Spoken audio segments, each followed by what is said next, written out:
Hey, welcome. It's another episode of Challenging as Mas Finas. It's been a great week, great few days, and today was actually extra amazing.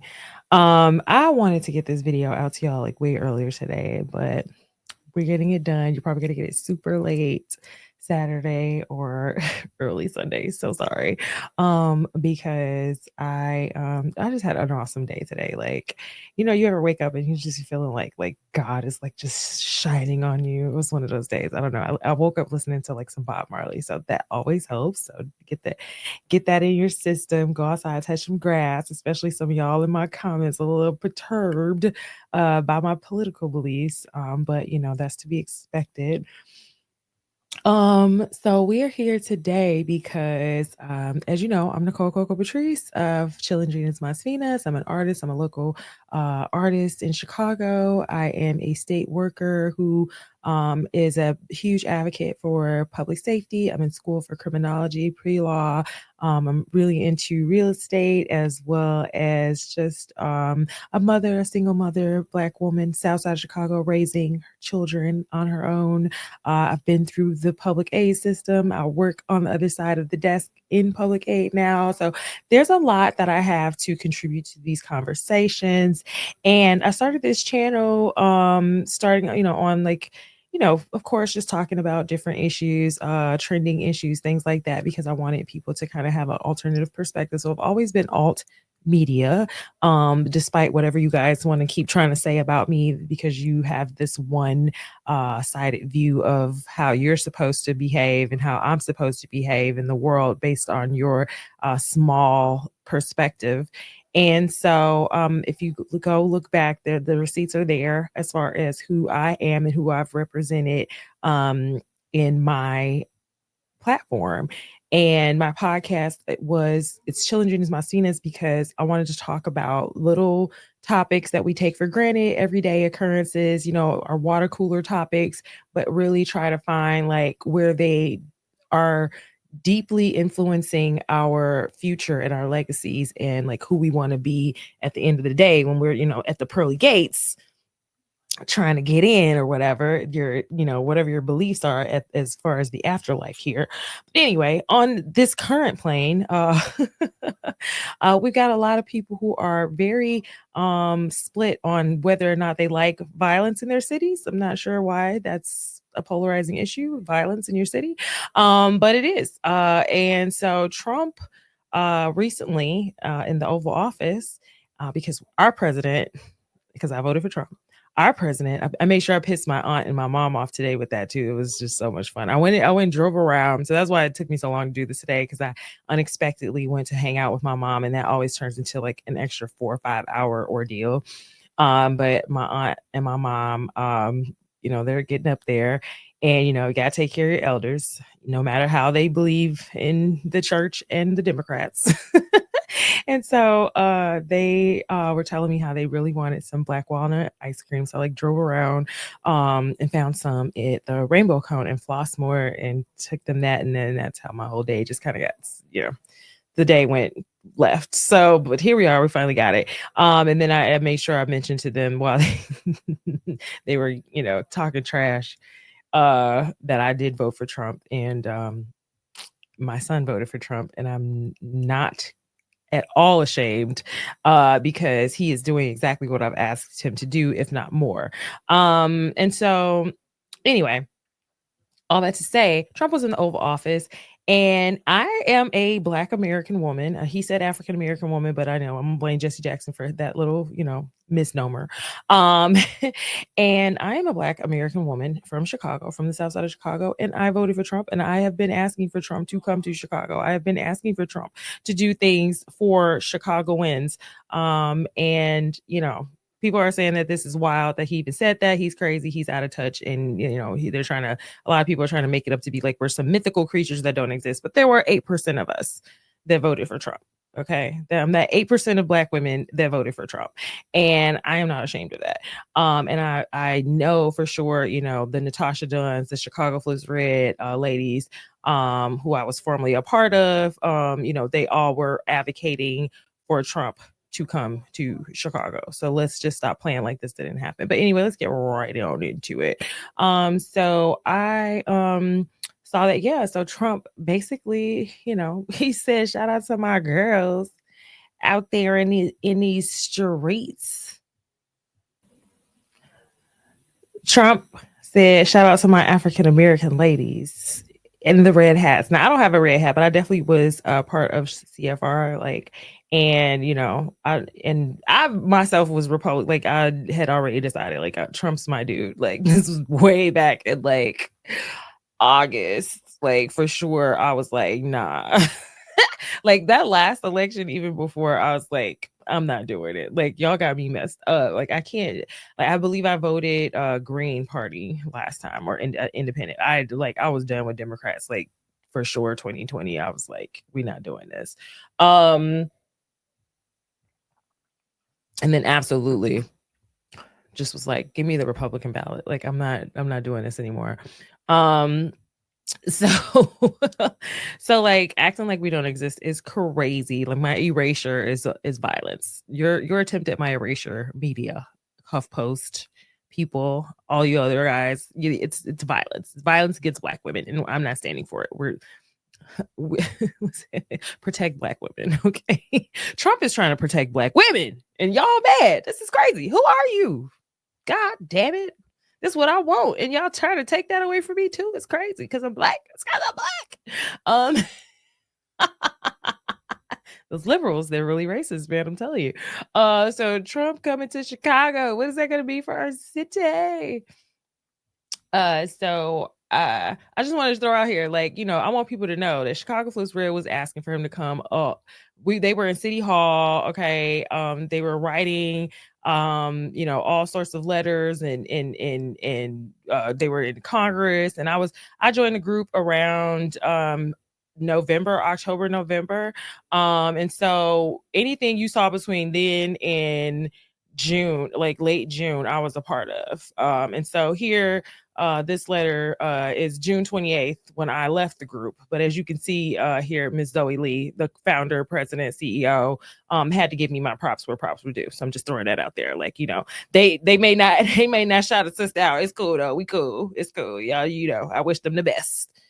But during that time frame, a lot of the marketing, a lot of the, the logo, things like that, I had a huge hand in. I started the newsletter. So like the website build out, getting them organized, getting them to collaborate with different groups, doing the community outreach, a lot of the social media posting, the speeches, the newsletter, like I said, the outreach, organizing that, contacting people, getting people to collaborate, handling emails, marketing, and messaging, and all of those things I had a huge part of in strategizing. Some of their design work and the things that they use at their community events to this day, I had a huge part in. So, I'm gonna take my credit where credit is due. So that, like, when they're talking about African American and women in Chicago was trying to get them there, I'm one of them African American women. Okay.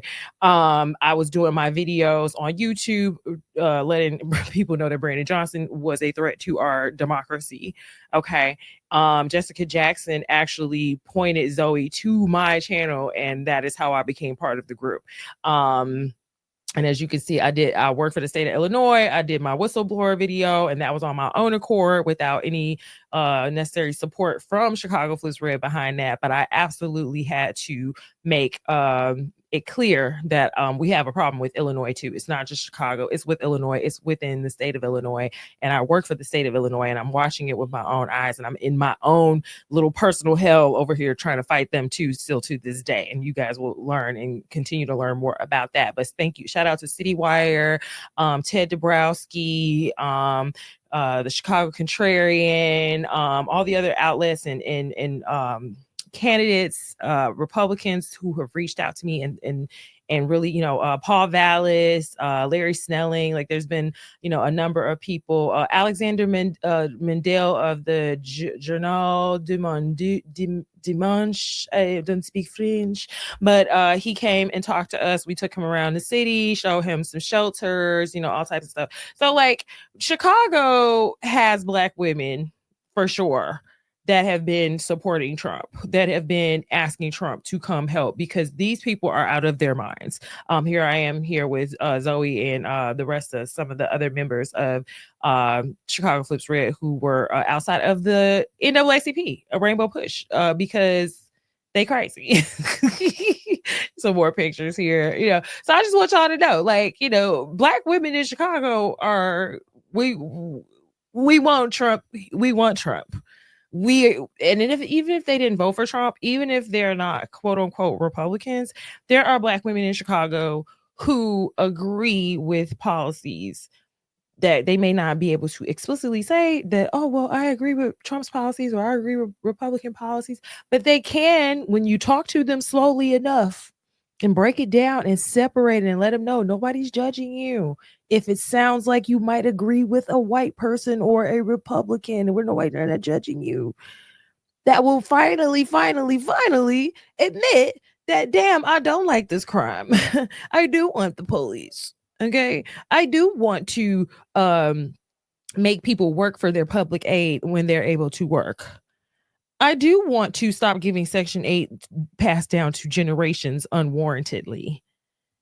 Right? I do want you to address the violence, the Black on Black crime, the lack of education, the stuff that's going on in our schools where I don't have my rights as a parent over my own child. These unions that are taking our money and doing nothing. And so that was what my issue was here. If you want to go check this video out, but this is me. It's on my YouTube channel, asking Trump to come and check out what's going on with the state of Illinois and why they was out here helping the migrants and ignoring the Black people. Okay. So Brandon, back to this. Did I see all I say? Shout out to, I'm sorry, I busted a shirt out too. I wanted it. So shout out to Chicago Flips Red, because they definitely did the heavy lifting. But like, I'm not gonna minimize what I did. You can do what you want to do. And like I said, no hard feelings, but a sister was there, and like I said, I left around June. So I ain't, you might notice some things a little different. I ain't got nothing to do with that. No shade. All right, so back to that. That's it. That's all I'm gonna say on that. So don't ask me shit else. So Brandon Johnson had the nerve to get on here. Let me see. What the president is claiming that he... I'm so sick of him. Like, I don't even know why we doing this. Like, why he's still here. Can I see the whole thing? Okay, maybe not. Why he's still here? What the president is claiming that he wants troops to do, they don't even have the authority to do it. They have no arresting powers. The mayor responding to President Donald Trump, who said he'll be expanding National Guard deployments to cities other than Washington. Chicago's a mess. You have an incompetent mayor, grossly incompetent. Grossly. And we'll straighten that one out probably next. That'll be our next one after this. The president's Oval Office comments come as Chicago police data shows overall crime since the first of the year is down 13% compared to the same period last year, and violent crime is down 23%. I think he wants to provoke violence, because if he can provoke violence, then it's going to be martial law. Turning the federal military on American citizens is a sign of authoritarianism. The president claiming many in Chicago want the Guard. Screaming for us to come. They're wearing red hats, just like this one, but they're wearing red hats. African-American ladies, beautiful ladies, are saying, please, President Trump, come to Chicago. Yes, we are. Thank you, President Donald Trump, for hearing us. Zoe Lee and Daniel Carter Walters founded the conservative group Chicago Flips Red and says despite CPD's numbers, many don't feel safe.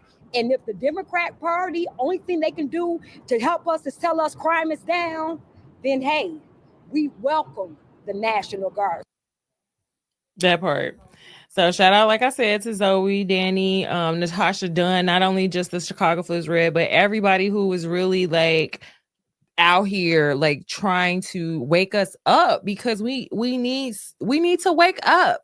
Like, you're going to churches, you're giving your like I just took my mom to the ATM to take $20 out she ain't have to go give to a pastor. And it's like you looking at like Father Flager and you out here doing community advocacy and gun buybacks and then having shootings right in front of your church and marching with people. Like the grift is just so ongoing and profitable that these people don't care. They go to their neighborhood and they feel safe. They go to their homes and they got security, they got police detail, they got bodyguards, they got cameras. They feel safe, and they gonna leave you out here to fend for yourself and tell you to vote against your interests when you should obviously know better.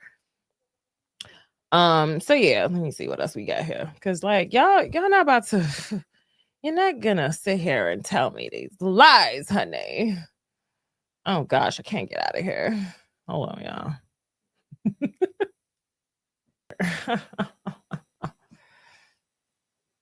Y'all don't know what I'm doing. It's okay. Like, oh God, it's gonna be all right. All right, so yeah, Brandon Johnson having a fit because President Trump said that, and it's whatever. It's whatever. We already know he's an idiot. He's an nincompoop. Can y'all see all of that? I don't even know. So this was Danny. I probably need to fix this. You all sit up there and said you will not allow Trump to come in here and get these illegals. Yeah, you can smile. We're in $1 billion deficit. And you spent half of our money, half of that on illegals. You campaign and double down that you would not raise property taxes. I won't raise your property taxes. You wanted to raise our taxes $300 million. They shut it down. Now we back here for $150 million. Okay. See, this is what we asking now. Since you want to crash out, some of y'all say y'all willing to go to jail for it. Trump, Tom Homan, make an example of this right here first. Please come here first. Spend our tax dollars. So yes, we want him here. We've been asking for it. Okay, please come here and make an example out of that Negro, because we are done. Okay, 90 to the tune of 94+%. So yeah, the people of Chicago are screaming for you to come, Trump. Trump got 28% of the black vote in Cook County, FYI, for everybody acting like it's ridiculous, for everybody acting like this is a wild claim that Trump is talking about how much of the black vote he got. He got 28% of the black vote in Cook County, Illinois, which is where Chicago is in 2024. He got 20% of the black vote nationally in 2024, according to People. According to Forbes 2024 article, Trump's margin in majority black counties shifted from 5.5 points to the Guardian, according to the Guardian, which helped Trump secure the victory in swing states of Georgia, Michigan, and North Carolina. When are the Democrats going to realize that you played yourself? You are prioritizing things that do not resonate with the black community. I don't care how many churches you step into and gas them up. A lot of them people are getting too old to know what they're doing anyway once they get to the poll, and they and they about to fade out. Okay, and then the rest of them that's still voting for y'all, I don't know what's really wrong with them, but other than that, that margin is shrinking. When you talk about younger voters, when you talk about working people, when you talk about people with kids, they not really falling for this anymore. Like you can't keep secure. Now, overwhelmingly black women, blacks still voted for Kamala, but the margin is shrinking, and so now they're going to try to replace our voter base, those who are waking up, instead of focusing on trying to solve the issues, because no, they don't want to do that. They want to keep violence. They want to keep miseducating your children. They want to keep pushing this stuff in the schools that these children are not benefiting from. They want to keep y'all in a slave class and push socialism. So now you got to come beg for your crumbs and be living and fed hand to mouth. You know what I'm saying? So because of all of this, they would rather cheat like they did up in Minnesota with the Somalian guy that got nominated. And they found out they was doing some cheating. Okay, they would rather cheat and lie and manipulate and import voters than to just do the right things by the people of the United States of America as per the Constitution, as per what we all so-called quote unquote believe in.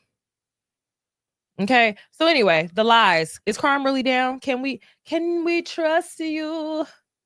I don't believe it. I don't believe it because they're falsifying data allegedly in DC. And like I said, I'm in school for criminology and I'm looking at this and I'm like, nah. Nah. And Jillian, good afternoon, everybody. I'm Martha McCallum, and this is The Story. Moments ago, the White House touting more than 460 arrests in Washington, D.C., just in the days since President Trump's federal crackdown and the arrival of National Guard on the scene began. Now, these arrests include assault with a deadly weapon, murder, apprehension of 3 known gang members, one of whom is a member of MS-13. Watch this video that was posted by Trump supporter Nick Sorter, appearing to show some surprise by people at how peaceful the streets were in D.C. last night.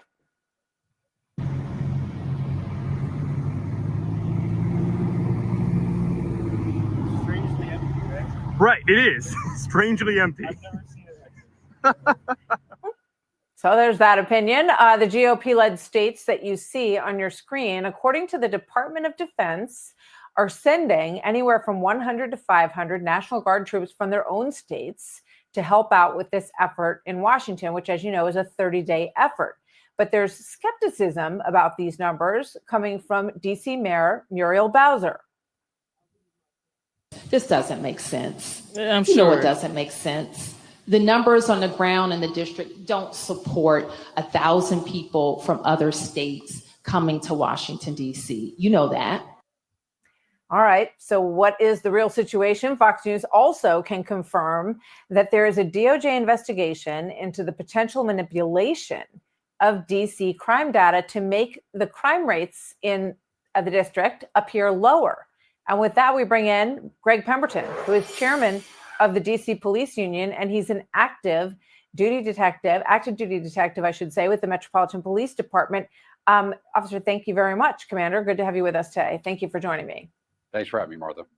So can you confirm for us that there have been police officers and detectives and members of law enforcement in DC who on the scene of crimes have been told, yeah, don't write that one down, or don't add that to the list, or put that down as a more minor offense?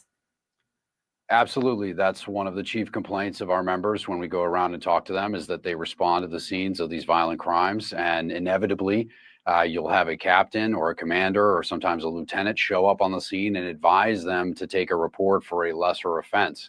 One of the things that we see them do often is sometimes there'll be a shooting or a stabbing. And if the victim is uncooperative with the police, which is not uncommon in some areas of the city, they'll be directed to take an injured person to the hospital report, which is not even a crime at all. It's an incident report.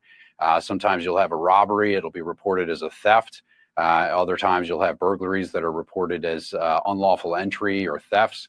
This is something that's been, unfortunately, part and parcel of the police department for some time, and we're very skeptical that these crime stats are accurate. They are intentionally manipulating crime to look lesser. And I know you fools gonna sit here and say, not all y'all at Washington are fools, but the ones, you know who you are. You hear, you come, and you want to be foolish. And you're gonna say, well, it's Fox News.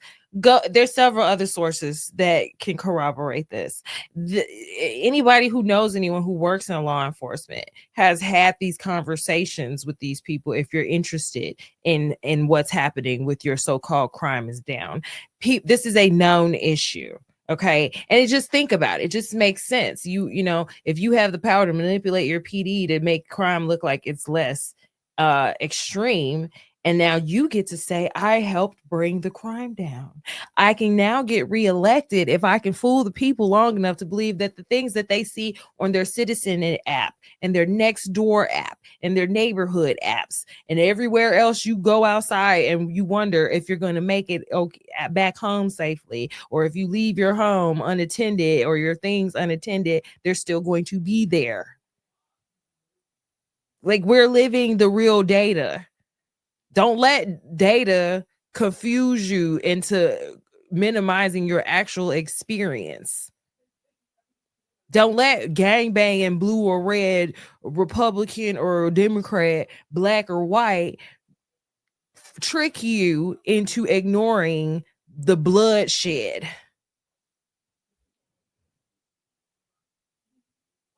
Sorry, we had more of that. Ooh, wait a minute. Did I mess? Oh, wait. Everything gonna be all right. Everything gonna be all right. Somehow I Thank really you to indicate something other than what actually happened at the scene.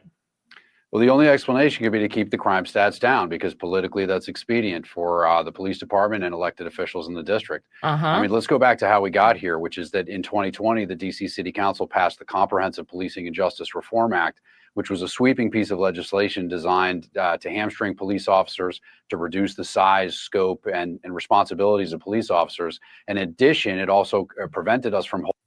This is your pendulum overreaction, overcorrection of bad policing, George Floyd, Black Lives Matter, Laquan McDonald consent decree. We gonna relive every police incident ever at the same time and act like these one, or two police incidents per 100 violent incidents between me and a civilian are worth ignoring, are worth, amplifying to ignore the real daily threats. So now I'm gonna defund, abolish the police. I'm gonna minimize my police force. I'm going to demoralize them by constantly painting them as these horrible people that are just trying to do a service to my community. Yes, there are some bad apples, but overwhelmingly the police are there to help you and do a job that most of y'all don't want to do. Y'all talk about jobs people don't want to do. Y'all don't want to pick no cotton. Y'all don't want to work in no hospitality. Y'all don't want to do that. You don't want to run on the streets and hem niggas up either. You don't want to tell Pookie put the gun down either. Pookie, your son. And you don't want to talk to him. Who doing these jobs? And you got the nerve to tell them they ain't worth getting their pensions. They don't need no more officers. They don't need to be promoted to detectives. They don't need equipment. They don't need support services. Just go out there. And then now you want to, you pair them up with a damn psychologist. And some of these people need to be locked up. Then you go talk to the psychologist in jail. We ain't got time for it out here in the street, in the open, where you can still grab a weapon. Okay, lock them up. I'm sorry, I keep trying to skip this video. We gotta finish this because I need y'all to know these people crazy. These people crazy. Police officer, in order to make up for that gap, the police department uses 2 million hours of mandatory overtime to cover the demand for police officers. And so because of that, crime has skyrocketed in the district. And one of the things that we think is going on in the police department, which who knows how high up that those directives are coming from, is to make sure that these crime stats are reported in the most favorable way possible. I mean, what you're saying obviously substantiates what we heard from President Trump. He said they were opening an investigation and that he didn't believe, because what happened, I don't have to tell you, I'm speaking to the audience at large, but when President Trump said he wanted to bring in National Guard, all we heard from many quarters in the media and in leadership in Washington was, this is ridiculous. Our numbers are lower than they've been in a long time in Washington, D.C. We don't need National Guard presence on our streets. I mean, this sounds very, very egregious. This is lying to the people, the constituents of Washington, D.C., and lying to the federal government about what your numbers really are. Well, you're right, Martha. It is a crime under DC code. It would be false swearing and it would be false reporting. And those are statutes in the DC code that make it illegal to do that, to falsify police reports or to change the data. So if the DOJ is in fact investigating, I hope they do. And if they find that somebody was intentionally manipulating the data, they should be held accountable. It's a crime in the District of Columbia. And frankly, it's a disservice to the police department. It's a disservice to the city. And most of all, it's a disservice to the victims whose police reports are not being properly handled, and we're not dedicating the proper resources to the crimes that they've been victims of. So something needs to change here, and this is an important issue. It's a huge issue. Let's put up Michael Pulliam, Metropolitan Police Commander, just as one example. He served as commander of the 3rd District in 2024, and now it's confirmed that he was placed on leave because he reported that he reported to the EEOC that he felt that crimes were being misrepresented on reports, which, as you point out, is indeed a crime to do that. So they're putting police. So he had to do a whistleblower like I had to do. Y'all, what are y'all in here doing? You were misdoing the numbers. You over here messing with the data, trying to make it look like something that's not happening. And you're hurting everyone, not just yourself, not just the workers, not just the business or the state or the government that we're representing, but also the clients, the end users of everything, the citizens, the victims in this case. Police officers in a situation where they have to commit a crime to fill out their police report in front of their commanders. Where is this directive coming from? How high does this go? Is it the chief of police? Is it the mayor of DC? Well, that's a good question, and I think somebody's going to have to dig into that and figure it out. I would assume that it comes from within the police department. That's my guess. I don't have any evidence as to exactly whose idea this was or who's directing the command staff to do so. But I can tell you that Commander Pulliam is a stand-up guy. I've known him my entire career. I think he's a phenomenal police officer. He's somebody that our members look to for leadership and trust. I can't imagine that he was engaged in this kind of behavior maliciously or surreptitiously to try to benefit himself. I think it's much more likely that he was directed to do this by his higher-ups so that they could make sure that the crime stats were reported in a favorable fashion to the department and to the city. And this is a vicious cycle because not only is it breaking the law, as you say, to misindicate what the crime actually was at the crime scene, but then because it's lower, the person is probably not going to jail at all, and then they're out on the street to make other people victims, correct? Well, you're absolutely right. So if somebody commits a robbery and then that report is taken for something less than robbery, the police department is not going to advocate the same resources to that case. The number of detectives, the amount of investigative time that might go into that. And frankly, even if you're able to close the case and make an arrest, the prosecutors are going to have an issue charging the higher offense, given the fact that the police department didn't even quantify it or qualify it properly. So it's certainly something that should not be going on. We should be taking reports for the exact offense that we show up on the scene for, what the victims are reporting to us, whatever we have probable cause to believe occurred. We should be filing the reports in a proper fashion. Anything else is not only a disservice to the city and the victim, but it's also illegal. Huge. I mean, it sounds like a huge scandal from what I can tell. But is anybody going to take to the streets for this? No, I don't think so. Have any indication this is happening in other big cities? Have you heard other police officers or other people who are involved with the police union report similar situations? Well, there are other people in large cities that have contacted me since this information has come out, and they've indicated to me, police union officials in other cities who've said, hey, I think that's going on here. I can't speak to that. I don't know exactly what's going on, but I can say that the downturn from 2023 in major cities, which was one of the most violent years this country has had, in major cities, at least in recent times, it seems like all cities are reporting a downturn, and police officers seem to have some question marks over their head about exactly how that's happening. You, as I said in the introduction, you're chairman of the police union in DC, but you're also an active duty detective. Are you concerned? Not y'all went outside and said, do you want to go to jail? You want to go home? And the criminal get to choose. Do they want to go home? And we going, we sat right on it. You want to go to jail or you want to go home? Concerned about your own job revealing this information? Absolutely not. I'm speaking as the chairman of the union, and that's my job. If our members, I represent 3,000 sworn police officers in the district. They're the most phenomenal police officers I've ever worked with anywhere in the country. I think we have a wonderful police department, and look, we want to be able to do this job. We want to be able to go out and put handcuffs on bad guys and address criminality. We can't do that with the shortages we have. We can't do that with the underlying legislation. And so what we're hoping is while these federal agents are here and while there's this federal involvement, that there's some insight into these local laws that have been passed that prevent us from doing our job so that we can get that stuff fixed and we can move on in the future to fix it. It sounds heartbreaking to me to think of a young police officer who's told by a higher up, yeah, don't write that down that way. And it sounds corrupt, quite frankly, in terms of cooking the numbers of crime in Washington, D.C. It's a stunning story. Greg Pemberton, thank you very much for joining us today. Good to have you, sir. Thank you so much. Hey, Sean. You want to go to jail, you want to go home. You want to go to jail, you want to go home. You know? All right. So, yeah, they're falsifying data.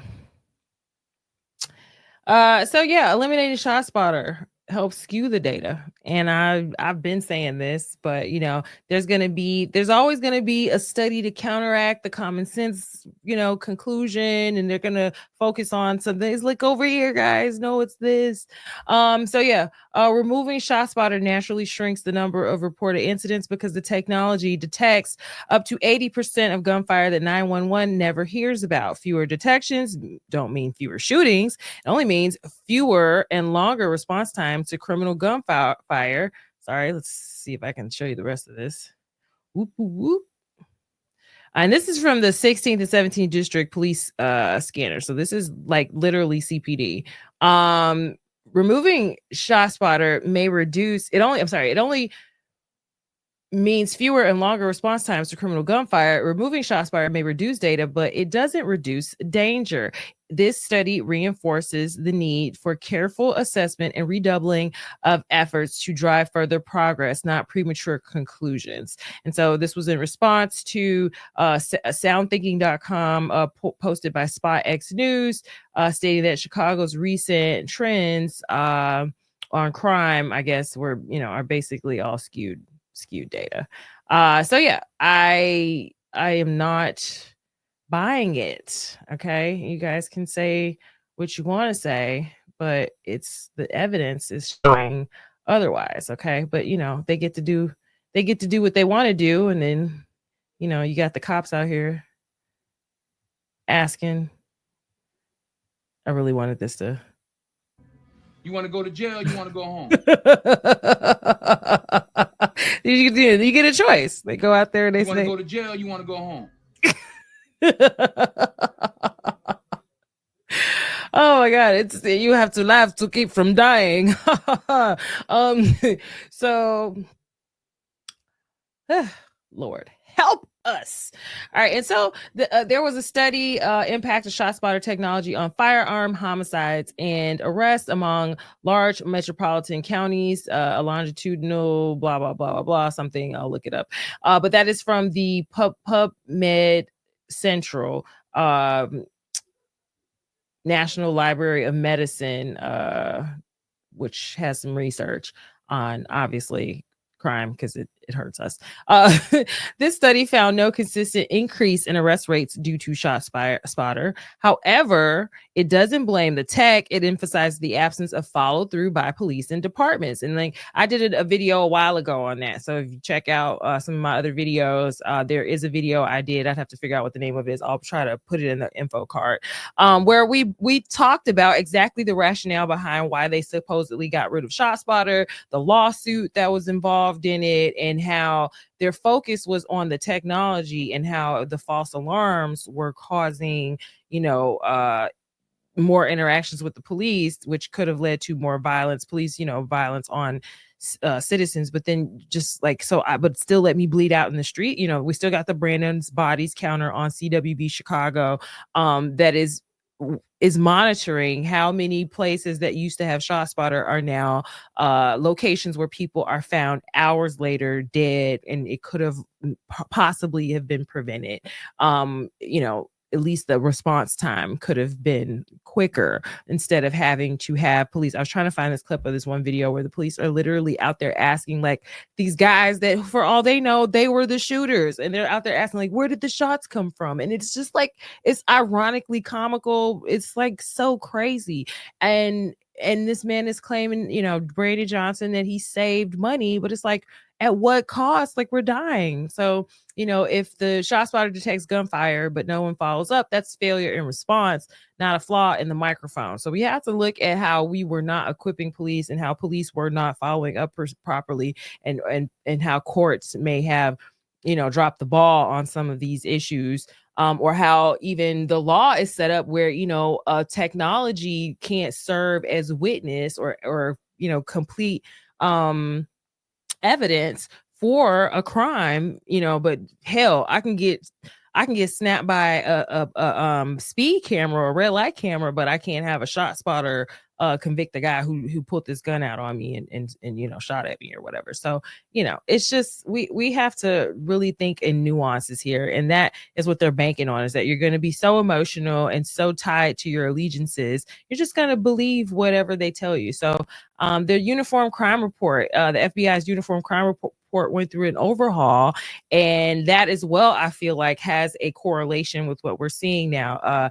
From our other video, if you remember, Ted Dabrowski was on The Morning Answer talking about how those numbers have dropped, and we will take years to figure out what may have happened. But, you know, with this whole, you know, whistleblower with the Metro Police in DC, and how, you know, we realize that, you know, a lot of this data is possibly skewed because the police are being told to misreport the crimes and make them lesser. So this is a possibility that we'll have to get to the bottom of, but hopefully it looks like, you know, we're going to get to the bottom of it a lot sooner than we're anticipating, which will be hopefully bring us a little bit more peace in our neighborhoods. But CompStat pressure says there is pressure to look good, in quotes, in cities like New York City. Officers were urged to reclassify crimes to meet benchmarks, not reflect reality. So they said even in New York, this has been happening, much like also just reported in DC. And so, like, you think Chicago's off the table, especially with this incompetent mayor? And like I said, what they've been doing, like, we have the highest murder rate for year over year, you know, for last 13 years. CompStat is the source for that. FBI shows there's crime database gaps, with only 71% of police departments submitting crime data in 2022 under the new NIBRS format, skewing, the national data and local statistics. Sorry, I thought I had to sneeze. All right. And then there's a state line report I didn't really get into with Pew Trust, but we can look at that another time. And so, yeah, I saw something, Kim Fox with her crazy ass. Like, these people would be saying the quiet part out loud, and y'all really be letting them, like, talk to y'all like this. Kim Fox asked, what if we became willing strategically and morally to absorb some harm in service of a greater good? Now that she's out of office, she says the quiet part out loud. This is on Citizen versus Machine, PhD, on X. August 19th. This was posted on August 18, 2025 from Kim Fox. I don't know what platform this is, but this is her little avatar up there, allegedly. I chose not to run again for deeply personal and strategic reasons. Like many leaders navigating high impact roles, I faced burnout. I had to prioritize my family and my own well-being. But more than that, I felt a pull towards something larger, the desire to build, not just respond, to innovate, not just litigate. In the courtroom, justice often arrives as a reaction, an effort to repair what has already been broken. But the kind of justice I'm drawn to now is proactive. Yeah, I bet after you have let us all be subject to all these wild criminals that you continue to let back onto the street. It's not about punishment after harm, but about the systems, structures, and strategies that prevent harm from occurring in the first place. So your whole job, pause, hard stop, your whole job as the Cook County state's attorney was punishment after harm. Now you telling us that you were focused on stopping crime before it starts, but you couldn't even stop crime after it happened, which would be a lot more obvious that you need to do, as that was your job. But okay. What if justice weren't only about righting wrongs, which you weren't doing, but about creating conditions where fewer wrongs had to happen at all? That's the future I want to build. This requires a fundamental shift in how we analyze risk and make decisions, especially in institutions. Is she going to start the Minority Report? In my legal career, I watched as decisions were driven by cost-benefit analyses, often centered on minimizing liability. But what if our calculations centered on impact instead? What if we assessed our exposure not only to risk, but to doing good? What if we became willing strategically and morally to absorb some harm in service of a greater good? Bitch, you lost me completely right there. What are you talking about? Absorb some harm. We've done that with you. Your time is up, honey. There is no more harm to be observed on your watch, okay? Or absorbed on your watch. You need to take that to another planet. We're done with you here on Earth, okay? I've come to understand that my greatest strength is not just in policy. It ain't that, babe. Or prosecution. It ain't that either. It's in people. Okay. I take pride in spotting and developing talent in places others overlook. Some of the most transformative results I've seen came from finding brilliant minds outside of traditional pipelines, trusting their lived experience as much as their credentials, and giving them the space to lead. I've led large-scale restructuring efforts, guided organizations through moments of crisis, and built coalitions across public and private sectors. These are leadership muscles that apply far beyond the justice system, whether it's rethinking how we develop talent, how we assess social impact, or how we structure organizations for resilience and equity. I bring a systems-oriented mindset honed under immense public pressure.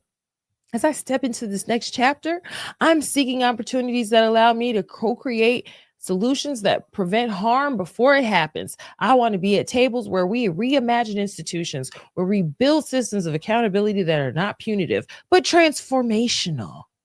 Okay. We're going to transform you, you lifelong nuisance to society. My goal is to work with organizations. Everybody can't be rehabilitated. We really need to get that through our heads. I'm sorry, but back to this. My goal is to work with organizations, corporate, nonprofit, or governmental. I'm sure that's where the real money is, that understand impact as more than a buzzword. I'm looking for those who want to shift how we define success, risks, and responsibility. In many ways, I am still in the justice business, but now I'm designing a broader blueprint, one rooted in proactive care, radical accountability, and shared human potential. This is what it means to lead beyond the courtroom. This is what it means to move from justice to impact. Girl, when are they going to investigate your ass? Okay. Because this is crazy. Shut up. Glad to hear she's still unemployed and probably unemployable, save for a few handful of nonprofits. Thank you, AJ Menasier, because what in the entire hell? Self-employed, 624 Strategies LLC. I'm assuming this is supposed to be one of her businesses or something here. Self-employed. Okay. So yeah, he was responding. Gotta love X. They gonna drag you and they gonna figure it all out. Ms. Fox simply and unilaterally changed the definition of talent. For lawyers, this has typically been grades and law school attended. Now talent is whatever quote unquote equity determination that the old tyrant Kim says it is. Recall this fall, Chicago says Ed Kim Fox was never anything more than a stooge for Tony Preckwinkle and the street gangs that supported them. She believes in I don't know this word. Suborning justice. I don't know if that's a word. And tipping the scales for them. Okay. Like, girl, bye. Everyone has a plan until they get hit with a root beer. Felony charge for driver who tossed big gulp on Kim Fox during roadway. What? Roadway display. This Alderman Hopkins. What are y'all doing? Okay. And he needs to get up off here because he irritated me the other day. I forgot what he's out there talking about. I think he was talking about Trump coming to Chicago. So he really needs to go and sit his ass down somewhere. Anywho, but this is Chicago. It's not even real. Juliana Stratton, who is the deputy governor or whatever the frick her stupid, good black American on behalf of J.B. Pritzker, because you know how he likes to pick those obedient African Americans.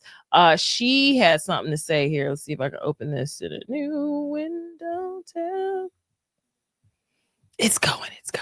If Trump wants to take his ego trip on tour, this Juliana Stratton running for something and in some stupid position now because of her color. He picked the wrong city. Chicago doesn't bow down to kings or roll out the red carpet for dictators. As a black woman from the South Side of Chicago, I can assure you, Ed Donald Trump, your political circus isn't welcome here. Girl, don't nobody even know who you are or what you do. Shut up. Okay, a black woman from the South Side of Chicago, I don't care. You people are out of touch. You say you from the South Side, but you don't be out here like that. You're not in the streets. You're not getting your car jacked. You're not getting your head bust. So you need to shut up. And then we got Stacey Davis Gates,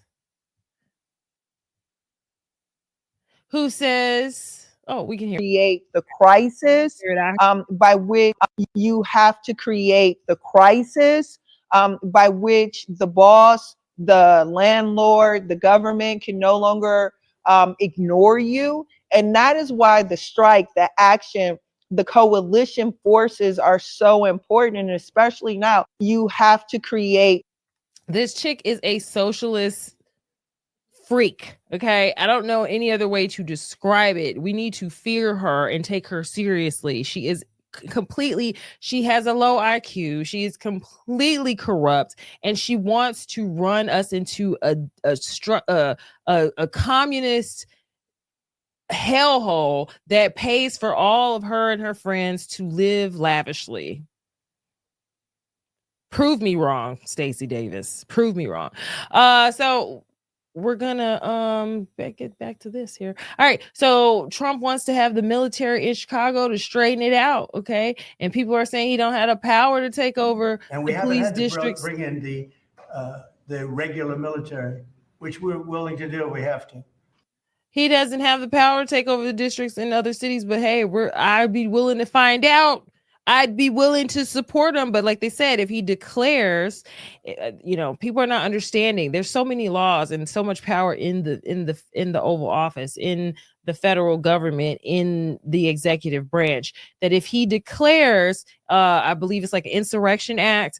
So I know during like the civil rights movement, this was done. I know during like integration in like some of the schools, this was done, because that's how you had the National Guard accompanying the that little black girl into the school and stuff. Like, you can literally override, like presidents do it all the time. Y'all weren't mad when it was somebody else, but y'all mad at Trump about it.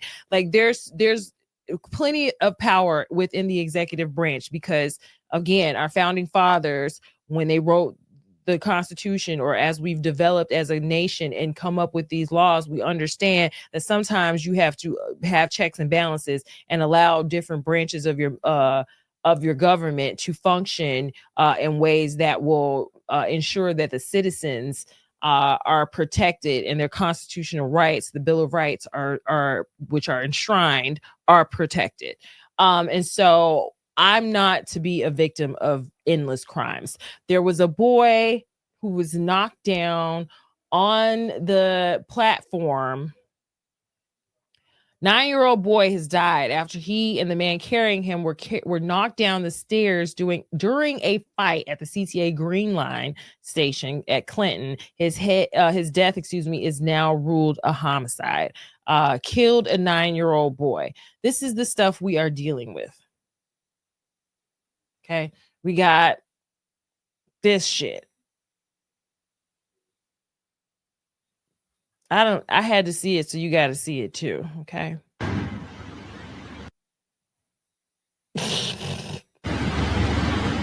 This is what we're dealing with. What the fuck? This nigga tweaking. Okay.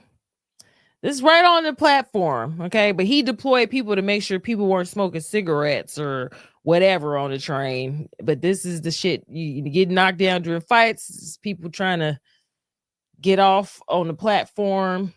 And then, like, this isn't necessarily a violent incident against someone else, okay? But it could have turned out worse, because again, we need to also address, which Trump is trying to, the mental health crisis in the LGBTQ, particularly the transgender movement. So I want you to just see how WBZ is framing this trash. A young transgender bus driver thought her job was the answer, but Ava Hudson, 27, ended her life a year ago at a Blue Line L station in her CTA uniform. I told somebody about this today, actually. My wax girl in my wax appointment, I be having her rolling. She be like, "You cannot be serious." Like, girl, go look it up. Literally, okay? So this is Ava Johnson. And I mean, when you look at Ava, do you see a woman? You instinctively know. You can put on nail polish, love, and earrings and grow your hair long, but you instinctively know, because of years and years of evolution, okay, what a man is and what a woman is. But now we're supposed to act like we don't know that shit because somebody is so mentally disturbed that they believe they're not a man or a woman, and that you're supposed to instantly click your mentality to match their warped reality. And if you break from their warped reality at all, something's wrong with you. You're violent, you're the aggressor, and then now they can go lash out or hurt themselves. All right. So this story contains material that discusses suicide. The day Ava Michael Hudson got her new, and they gonna keep calling her, Lord help them, Chicago Transit Authority work ID in January 2022, she showed it right off. In a selfie to her friend, she's standing outside the Ogilvy Transportation Center near CTA's downtown headquarters, her dark layered hair blowing off her face. Do you hear this shit? I mean, they want to romanticize mental illness so bad. Sparkly studs in her ear, chipped fuchsia polish on the fingers holding the badge. She smiles faintly in the selfie, but wide in the ID picture. CTA employee Ava Hudson, bus operator, the badge reads. Ava, a trans woman, yeah, we didn't know, eagerly joined the short-staffed CTA to get the stability, benefits, and hiring bonus that would pay for her independence and ongoing transition after years of unemployment and scraping by with gig work. I'm sure had nothing to do with her mental instability. Here is Ava, the female, okay, the woman in this photo that I would immediately look at and go, yes, ma'am. Okay.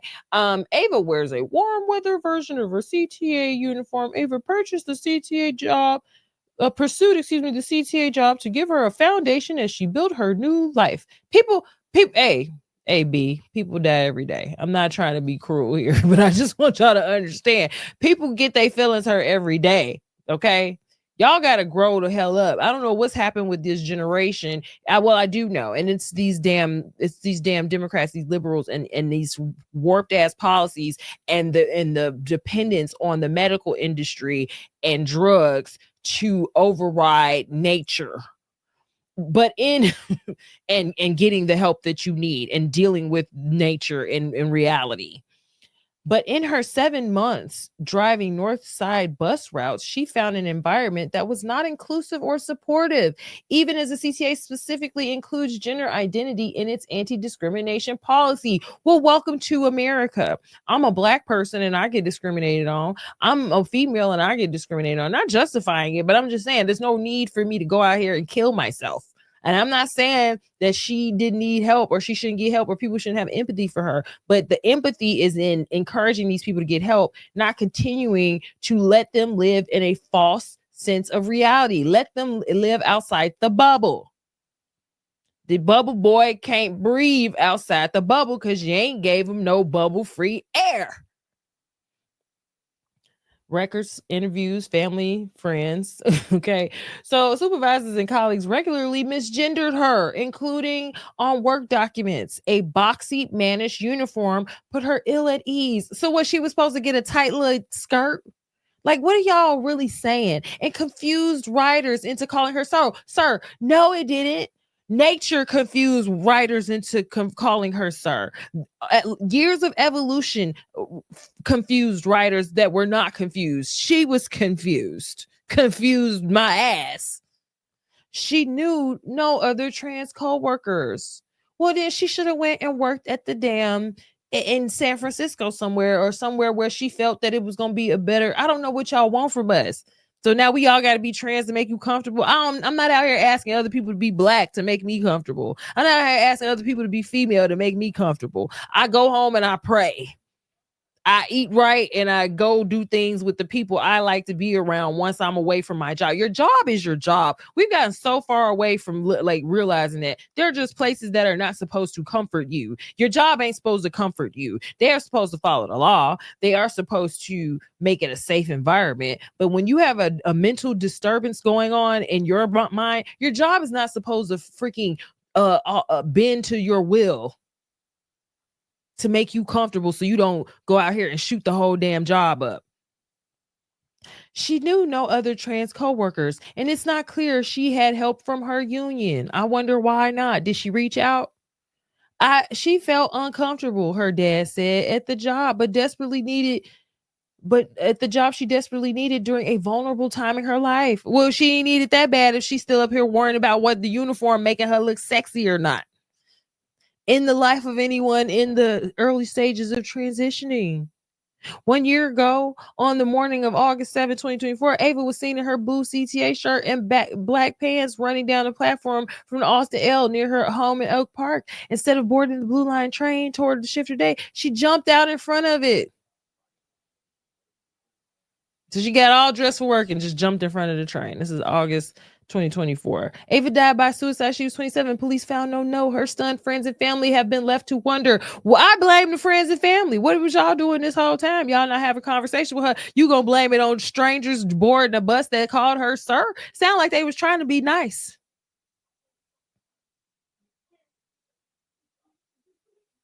So I just wanted y'all to understand that this is where we're at with it. So, and these are, then they'll keep taking these stories like this and saying,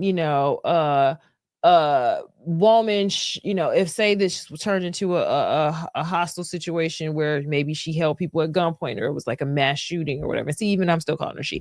They will make this stat impended on women. But it's like women ain't out here doing stuff like this, not regularly. When you hear it, you're like, that was really a woman. Then you see the picture was like, aha. But it's happening. So she killed herself in that occasion, but we don't always end up so lucky that it's just that person. So I just wanted to add that to the equation because I told that to somebody today and people are just like, you are making that up. Like, no, it totally happened. So here is this one. Gunman killed Gabriela Ochoa doing a robbery attempt in Bridgeport on Saturday night. This was August 18th. Local alderman is concerned about disgustingly bold and violent crimes plaguing the ward. 850 West 27th Street. There's video of this, but yeah, young woman killed in a robbery in what neighborhood? In Bridgeport. I told someone about this one today. I'm lying. Please, Trump, please come, because these people are they're ignoring what's happening in their own backyards. Migrant is accused of attacking and robbing an 85-year-old woman in the Gold Coast. Old white ladies in the Gold Coast ain't safe in Chicago anymore. What else do you need to see? Going so far as to bite her finger as he tried to pry the ring loose. And from what I remember, he targeted others. Yeah, here it is right here. Let's pull up the whole thing. Venezuelan migrant accused of attacking 85-year-old woman in a Gold Coast building and later targeting other victims in the Loop and Boys Town has been detained following his arrest at a downtown pawn shop. Ignacio Linares Rodriguez, 40, allegedly trailed the elderly woman into her building in the 100 block of West Oak Street around 7 a.m. on July 25th. Once inside, he allegedly tore a bracelet from her wrist, tried to grab her necklace, and attempted to steal her ring. When the ring would not come off, prosecutors said he resorted to biting her left ring finger in an effort to pry it loose. The woman managed to resist, and Linares Rodriguez fled. Recently, officers monitoring surveillance cameras downtown spotted Linares Rodriguez walking into a pawn shop in the 400 block of South Clark Street. Patrol cars were dispatched and police moved in to arrest him. Investigators subsequently tied him to 2 additional crimes.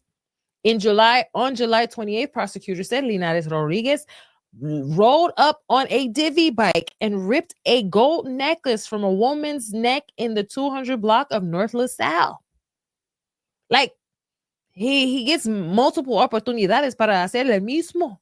Gracias a nuestro gobernador y el alcalde también. And Kim Fox, la freaking reina de the psychotics over there, right?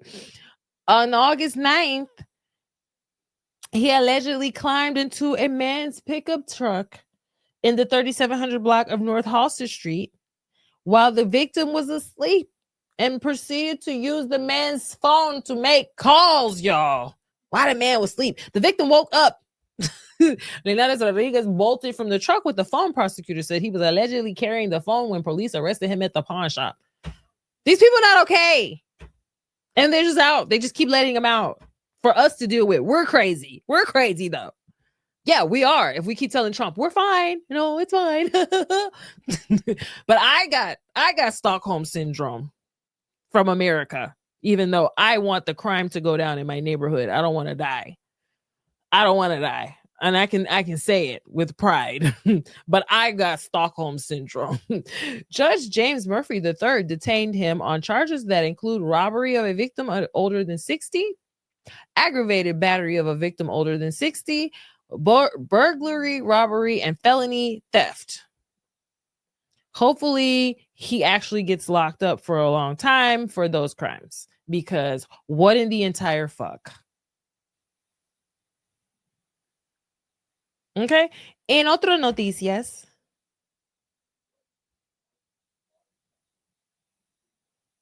I don't know what we're talking about here. Are we going? Are we not going? I don't know. Okay. En otras noticias, less than 24 hours after being freed on trespassing charges, a Wisconsin man was arrested again in Lincoln Park, this time for allegedly trying to force his way into 2 homes with families inside. Let him go for one thing, they come back better and stronger. We need you, Trump. Por favor, ayúdanos. Porque estos pinches demócratas son, they're like tantas locos. And I don't know, like no sé qué tienen en la mente que piensen que este es lo que necesitan en nuestros barrios. I don't know what's going on.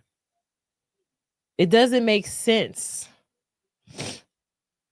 For years, there's been a lot of talking about serial killer in Chicago. This man says he believes he encountered the real serial killer. I escaped a serial killer.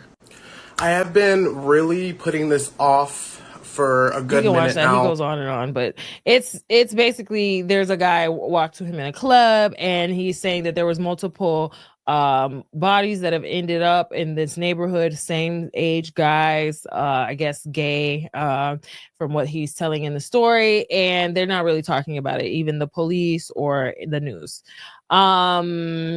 Yeah. So, and then here we got more charges filed in connection with a widening investigation of gun running and narcotics trafficking in Chicago by the Venezuelan-based Tren de Aragua street gang. You know, the street gang that the city's corporate news outlets insist is not here. Stand by. This was on August 15th. So we've got the Tren de Aragua. We've got the MS-13.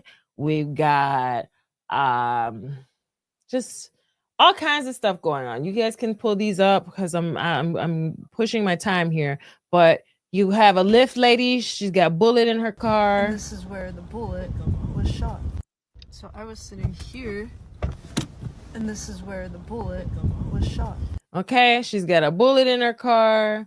You got street takeovers. What the hell's going on? They can do whatever they want. Going on?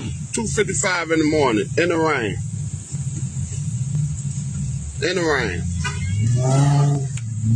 They can do whatever they want. And then we got this. Sick individual took advantage of a 14-year-old boy at Knife Point in Marquette Park last weekend, August 15th. This is another one of our friends here. Okay. What's this? Dandy Crown Bar. Oh, this black baseball cap and medical mask. Said he was waiting for a friend, but soon took an employee's purse and rummaged through it. When she confronted him, he violently picked her up and threw her over a chair and onto the ground. Police responded, and the 30-year-old woman declined medical treatment. But just 2 nights earlier, another handbag hunting thief hit the Dandy Crown, located in the 600 block of North Milwaukee Avenue. In that case, surveillance video captured around 10:45 Monday night shows a man wearing a teal face covering, walking up to the bar with a knife and demanding cash. Unsuccessful at getting money from the register, he steals a customer's purse and cell phone, then takes the bartender's phone too. No arrests have been made. In last night's incident, the robber made off in a red Nissan Rogue. Meanwhile, employees tell us that they again don't know when the bar will reopen, police not confirming if the two incidents are connected. Catch the latest on this story at Fox 32 on Fox Law. Hey, but it doesn't matter because You want to go to jail, you want to go home. You want to go to jail, you want to go home. you know, que será, you know what I mean? I mean, you can't kick it in the loop no more. You can't kick it on the north side no more. Like, this stuff is everywhere. And these people some of these are the same people who are going to advocate for, no, don't bring Trump. Chicago police on the ropes. Camera beating them. Y'all on camera. Y'all on camera. Yeah. I got him on camera. I got him on camera. I got him on camera, bro. I got him on camera. He on camera. He on camera, bro. He on camera. He on camera, Kobe. I got his bitch ass. He on camera. You can't arrest people anymore. It's illegal to be a cop. This is insane. Oh, shit. They just pulled up. Oh, shit. Oh, shit. I just pulled up. Oh, shit. I recorded this shit. I been had my shit out. They had a gun out on me. Fuck because I got scared as hell. My kid. Ooh. Fuck me. Why we pull up into this bullshit? I'm shaking. I ain't pulling that bitch at us, y'all. Oh shit. Who's this? Who's this? They just came deep as hell. Oh. I've never been concerned about the police jumping out and pointing guns at me because I've not been clearly in the right place at the right time. This lady's a very lucky individual. She's had multiple accounts of this. You's a bitch. Get the fuck over from around her. You's a bitch. You ain't the real police gang. Get the fuck on somewhere. Why y'all fucking with us? You ain't the real police. You ain't the real police, boy. You ain't, boy, who is you to say what we can piss at? You can't piss. Who the fuck is you to say what we can piss at? This an alley. Dumbass. What the fuck did you go to school, gang? Did you go to school? Get your stupid ass up to school, you dumbass motherfucker. Fuck is you talking about? Get your bitch ass on. Y'all some pussies. Yeah, man, fuck you talking about? Y'all, you's a bitch. Why was you looking at me with them fat ass glasses, nigga? You's a bitch. Fuck is you talking about? Cause he's a bitch, gang. Fuck is wrong with you? Get your goofy ass on, so what? Fat glass ass, bitch ass nigga. Fuck you talking about? Nigga, you's a bitch. All you officers is bitches. What? Check it out. That bitch locked though, brother. Huh? I think it's locked. Brother, no, it's not. All you gotta do is walk in that bitch. Nah, we need to check out this shit first before we even go now, because you know they gonna follow us. We not going in no alley. Still posted this. Look at the alley. Go to the alley. Watch the alley. Look how many here. I just seen them shit. What they so for? They all in the alley. It's going down. Welcome to Chicago, vlog. I told y'all I'd be back. I told y'all I'd be back. Welcome to Chicago, vlog. Like, blogging the police messing with you is wild.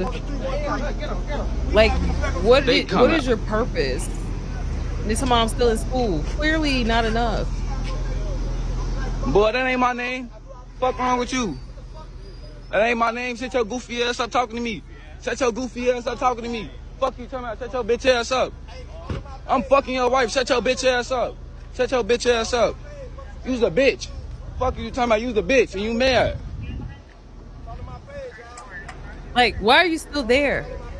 You're not being arrested. You're not being detained. You're just standing around waiting to get detained. It's crazy to me. Go home. You're so worried about it for some reason.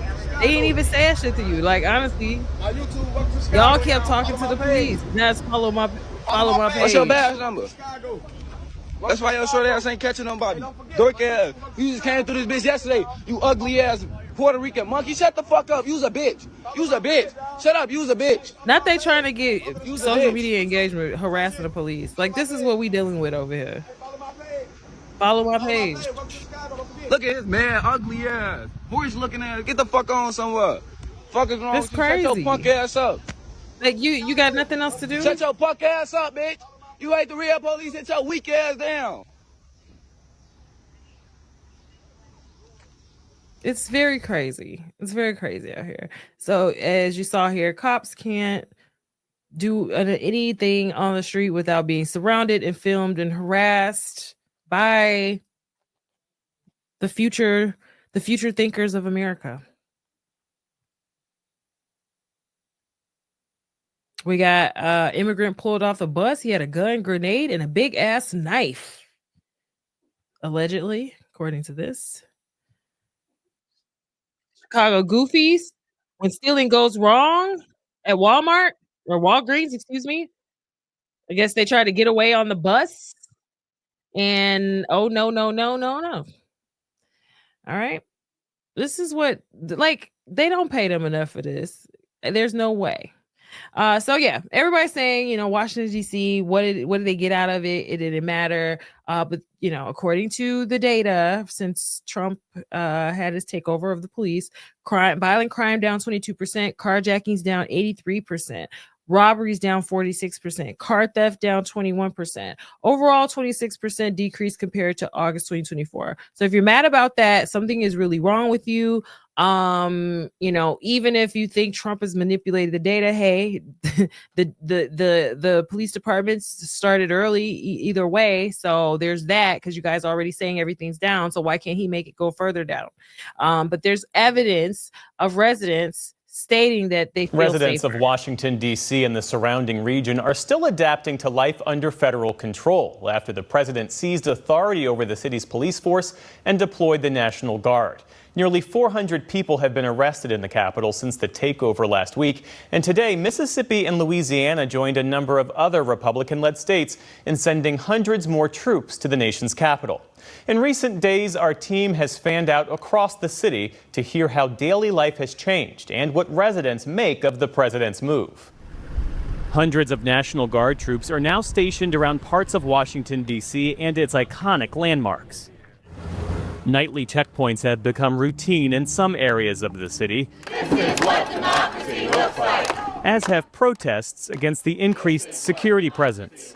We don't have the sort of crime problem that President Trump is describing. People do feel safe. Several D.C. residents, like retired George Washington University professor Jeff Levy, joined a recent protest in front of the Metropolitan Police headquarters.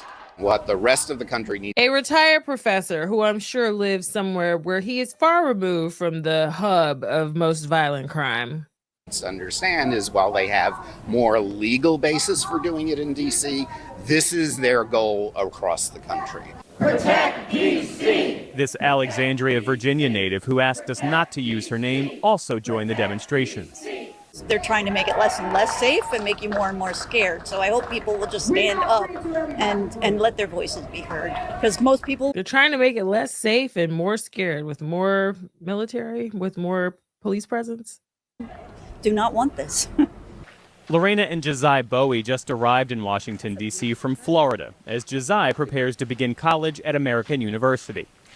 From what I've seen so far, D.C. has been one of the safest places I've been.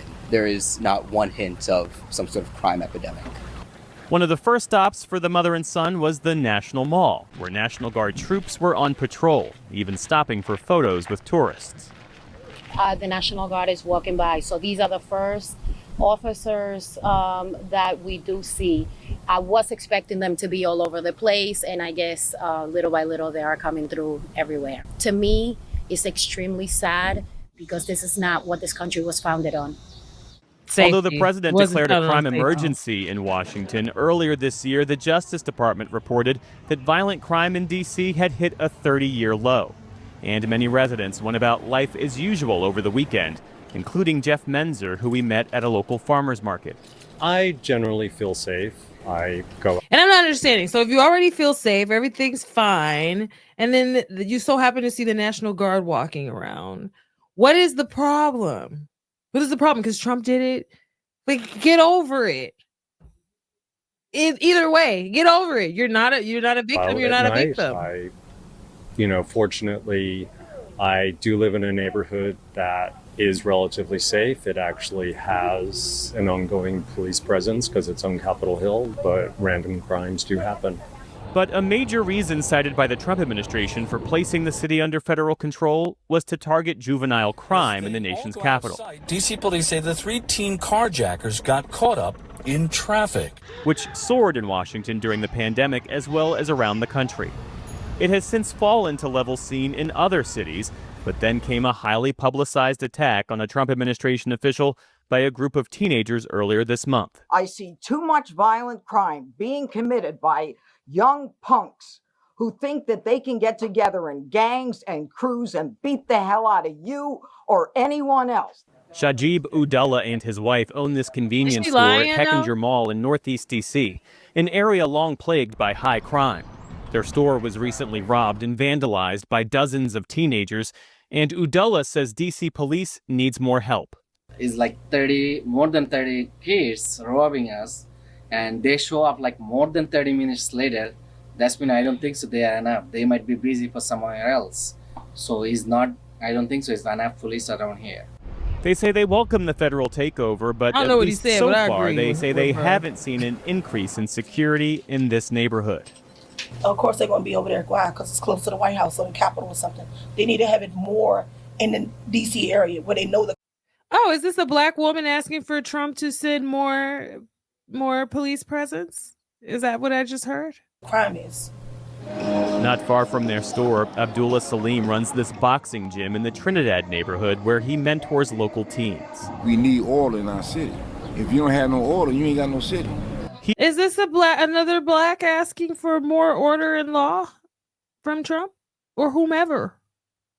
He hasn't seen an increased presence in his neighborhood either, but he says he supports what the president is doing. I've been seeing a lot of atrocities. Oh my God! A lot of murders, a lot of innocent children, a lot of innocent babies, and there's nothing done about it. And the handcuffs with no reason. While much of the effort so far appears to have focused on areas closer to the White House, federal agents have shown up in some high-crime areas of the city, but some residents aren't happy about it. I wonder why. Which residents wouldn't be happy about crime prevention in their high-crime area? I'm pulling up, just instantly hopped out, started harassing us, put one of my homies in handcuffs, like. This 19-year-old who asked us not to use his name lives in Ward 8 in Southeast Washington, which has among the highest crime rates in the city. Last week, he recorded this video showing agents from multiple agencies at this housing complex, where he says he and his friends were simply hanging out late into the evening. They had Why, young man? Why are you simply hanging out, Jaquavius? Let me stop. Why, Jaquavius? Why are you simply hanging out into the late hours at a housing project, knowing there's a vast police presence? This is what I'm saying. We need to teach our youth to use their brains. Go inside. Stop hanging outside into the late hours where you know shit be happening. They had their weapons, and we ain't have nothing but just ourselves to protect and make sure everybody was good. They just basically harassing us for real. People getting pulled over left and right. I seen checkpoints everywhere. I felt like I was in a foreign country. Nathaniel Long co-owns District Alley, a bar in the popular nightlife area of U Street in Northwest D.C., where social media video has captured crowds reacting to the new checkpoints. He agrees that crime is an issue in D.C., but says the White House won't solve it by force alone. It's like a takeover instead of like, let's add some aid and let's work with the local authorities and city. I mean, it's like a bull in a china shop, and it doesn't have to be that way. This year, House Republicans have withheld. So he won a grant. He sounded like he taking a page out of Brandon Johnson's book.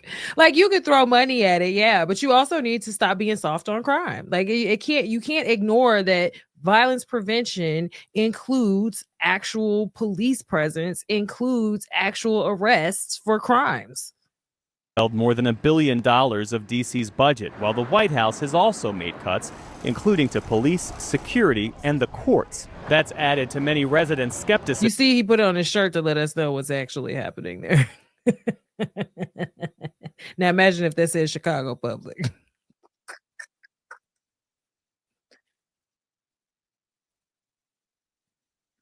I'm a product of Chicago public schools as well, but everybody doesn't fare as well as I did.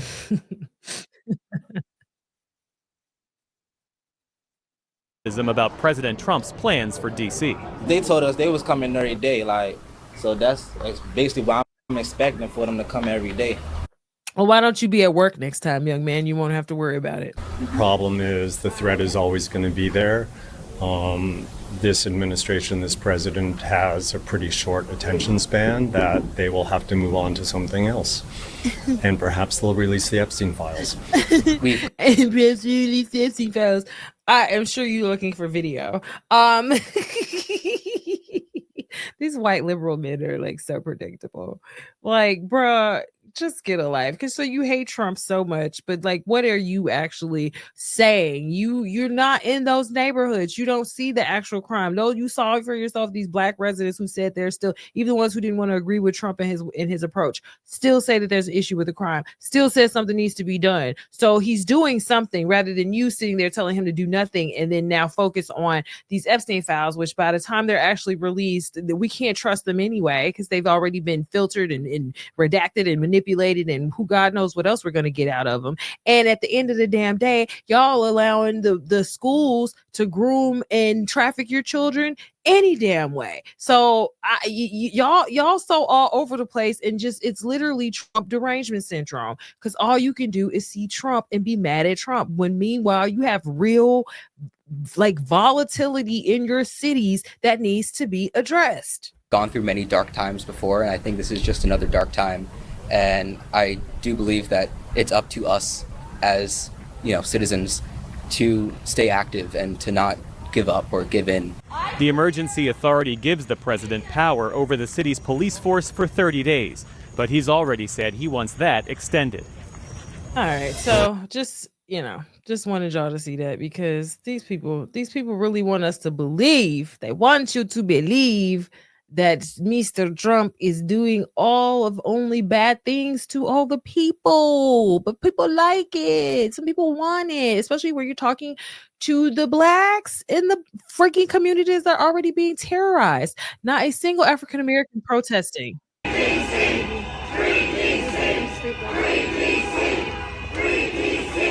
Not a single African-American protesting a safe Washington, D.C. Interesting. This is from IA non-patriot, American AF, okay, on X. And so, here, this guy. Amazing, isn't it? No murders in Washington, D.C. in a whole week. You see, folks, this is proof that if you have a commander-in-chief like Donald Trump that takes action, decisive action, you can secure the border and reduce crime. Now, he has just proven the left to be very weak. He has proven to the left that they want crime and a loose border and just let everybody come in. Well, folks, it's proven. That's why you're afraid when Donald Trump came in and took over Washington, D.C., federalized it, came in there, took decisive action, and look what he's done, making D.C. safe. You need to go on to Chicago next, because you mayors can't do your job. That's all I got to say today. Trump, yay! Peace and love, everybody. Yes. The African Americans, they want you, Trump. They want you here. And if there are African Americans who are saying I'm lying, those are the African Americans that we don't care to hear from, because they're either the criminals or they're completely delusional and they're not in there. They need to be on S watch. Like, they need to be on self-unalive watch, because they're not okay. They've lost their will to live. Send the mental health for them, okay? Unless they're breaking things, then you can throw them in jail too and let them get it in there. Half of the population in Washington, D.C. is black. I still believe Washington, D.C. has like the highest per capita concentration of black population. All protesters are all white. Obviously, they don't give a about black people, and they know nothing about crime in D.C. They either live in cushy, bougie neighborhoods in Northwest DC or in safe suburbs. Social media is full of, and there's some more there. Let's see. Social media is full of Black DC residents talking about how it's grossly overdue and about damn time. These 45 Black kids under 19 who were murdered in the last 18 months aren't protesting. Seems odd. Okay. So, look, Trump has done many of the things that I have voted for him to do. I'm not going to worry about, bigger issues that when I've got, things that are happening in my own backyard that need to be resolved. Like, you guys want to skip levels of the game and go to the final boss. Israel and Netanyahu is the final boss. Epstein in the whole cartel and all of the blackmail machine is the final boss. Okay, y'all got to do level 1, which is stop the crime in your neighborhood. Stop these people from telling your kids that they don't belong to you and indoctrinating them and they can't even read and write when they get done. You need to finish. Y'all skipping game levels. Calm your ass down. The World Peace and Diplomacy Organization, a group of Buddhist monks based in India, nominated Trump for the 2024 Nobel Peace Prize. Why? They cited his efforts to de-escalate global conflict, his stance on law and order, and his commitment to peace initiatives. These are Buddhist monks. When the nomination was publicly announced in early 2024, and this is from a News 18 India article, and then Jesse Waters on Primetime. 70,000 monks just broke their vows of silence to nominate Trump for the Nobel. Dear Mr. President Trump, we are standing here today with hearts full of appreciation. Today, 70,000 Cambodian Buddhist monks are wholeheartedly supportive of our Cambodian Prime Minister Hun Manet to nominate you for the Nobel Peace Prize. Please accept, Mr. President. 70,000 monks can't be wrong. After Trump brokered a peace deal between Cambodia and Thailand, the monks went ultra MAGA and shaved their heads like Stephen Miller. So 47's thinking about sending them all 70,000 of them Trump 2028 hats. Okay, so look, y'all can be mad. Y'all can say that sorry. Y'all can be mad. Y'all can say that Trump is overreacting, overreaching, overconfident, all of that. But you know what? The people have spoken. The people have spoken. You guys are trying to discredit what we asked for as the 8% who voted for Trump. As Black women, trying to say to Black women in Chicago, we're not asking for Trump, and that's been disproven.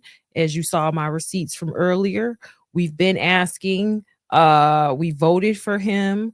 We knew he was the only one who was going to get the job done and is doing it. He's doing what the Democrats are unwilling to do. He's helping some of you face your uncomfortable truths in the fact that you honestly would rather have the grift of ongoing crime and fear in your neighborhoods than to address the real issues that are affecting you. And you are waiting until you now have to bury your loved ones or move away somewhere else, usually to a red state, to flee the crime that you are wishing upon us because you hate this man so bad for whatever you think he did to you that you can never seem to articulate to me. I've asked, I need to start tracking the data, honestly. I've asked at least a dozen Black people what he has done to you and what he has done to your community, and I can never get an articulate answer, and it's baffling. Because he's seemingly trying to really be your friend. He's bringing the grocery prices down. He's doing world peace. He's getting the police to get the criminals off your back, which will ultimately help raise the value of your neighborhoods and help bring the crime down and your home values up and help you to build wealth. He's getting these able-bodied people back to work and off of your couches and off of all these fake nonprofits, off of the tax system, off of the USAID. He's getting the Social Security rolls cleaned up so you can actually have some Social Security left when your ass retired.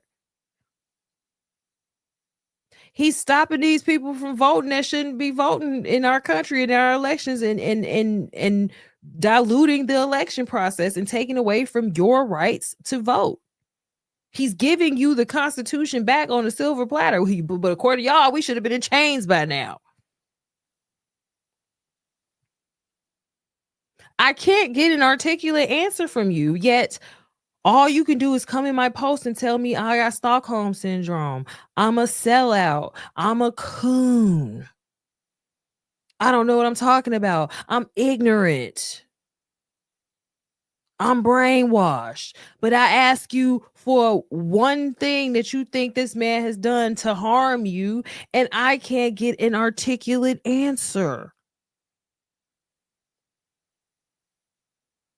When we were asking y'all why y'all were voting for Kamala, when we were asking y'all why y'all wanted to vote for Biden, you couldn't give me an articulate answer other than they're not Trump. She's a black woman, which is very questionable.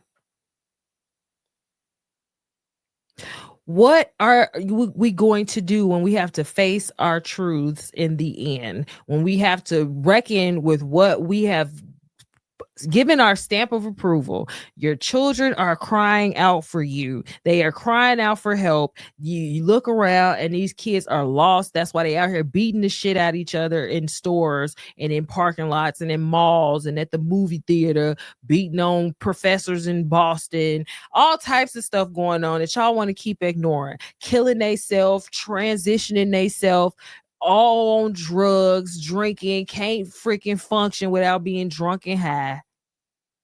And you think this is normal. Your food supply is trash. Your air quality is trash. Your living is trash. The cost of living out of control. And you want to waste your time hating a man who's done nothing to you. Blanket stroke across all white people as racist. When there was no way Obama would have got elected without white people. When there was no way y'all would have been freed as slaves without white people. And then now, okay, well then if I can't win that, we're going to move the goalposts. And now we want a final boss to Epstein and Netanyahu. Just say you losing. Just say you lost your mind. Just say you done been brainwashed by the likes of J.B. Pritzker and Brandon Johnson and your pastor and whoever else that took your last few dollars and your dignity and your common sense. Just say it. I can respect that. But no, now I gotta be all types of stuff. Now you gotta call me names you would never call me to my face. Because you want to live in denial about how you've contributed to your own demise. Where is the survival instinct? Where is the self-preservation instinct? The animals living better than us. The dogs is happy. The cats is happy. The squirrels and the birds are happy. I see them. And we supposed to be evolved. And look at us. I'm good. Because I voted and I'm getting what I voted for. And it's going to get better as soon as y'all move y'all goofy butts out the way when y'all realize y'all goofy. And stop talking to me. And go look in the mirror. And go talk to yourself. Because you can't articulate a point other than what you done heard somebody else told you to say about somebody who don't think like you. If you can call what you're doing thinking at all.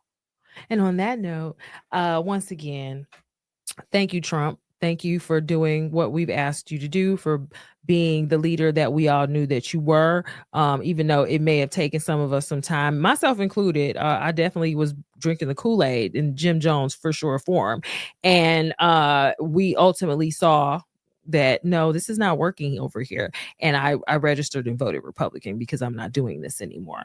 And I greatly appreciate those who have guided me to the light. I also greatly still appreciate those of you who have the idea that you need to name call me and battle me and fight me and argue me down, because you further reinforce that I've made the right choice, because I can see that you are having a mental disturbance and breakdown, and that is not where I would have wanted to be at this point in time. So I appreciate you for reminding me where I could have been, but I was saved. And so those of you who are still on the fence, or who feel like you resonate with what Trump is trying to do, but you still can't just come out and say, yes, Trump, we need you. I encourage you to find that courage and to speak up, speak out, and ask for what you know will make your community safe, will make you happy. There's so much joy to live in life, and we can't enjoy life if we don't ask for what we need, confess our mistakes and our sins, and move accordingly to always being better, being more like what we're supposed to be like, trying to be more like what God shows us he is. And we can't do that if we're not willing to just accept some truths. And we, even though they may be ugly and make us not feel so good, but you can't be a better person if you don't take accountability. And we voted for a lot of this nonsense that's happening in these progressive cities, in these liberal cities, in these sanctuary cities. We have allowed these people to think that this is what we want, and now they out here telling you what you want while they sit in a condo up in the sky watching everything burn below, or in a gated community watching everything fall apart from their Ring camera. Y'all own the Citizen app, you own the Nextdoor app, you own the Neighborhood app, and you're telling a different story. But as soon as somebody bring up Trump trying to help you, now you're like, nah, we good. You crazy. If you were drowning in the ocean and Trump pulled up on a boat with a life raft, would you turn it down? This is what you need to be asking yourself. And if doing so, it makes you feel like more of a Christian or a good person, something is wrong with you. And on that note, with love, I asked y'all to have a blessed weekend, a blessed week. And Trump, we can't wait to see what you're going to do here, because even though it may be short-lived, it'll be enough, hopefully, to wake some people up and end this cognitive dissonance that is killing our children and our communities and our legacy and our sanity. Okay.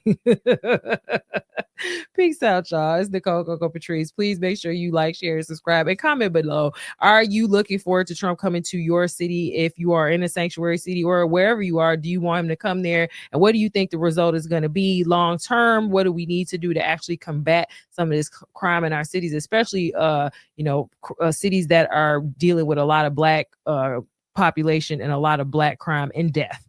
All right, you guys take care. Peace.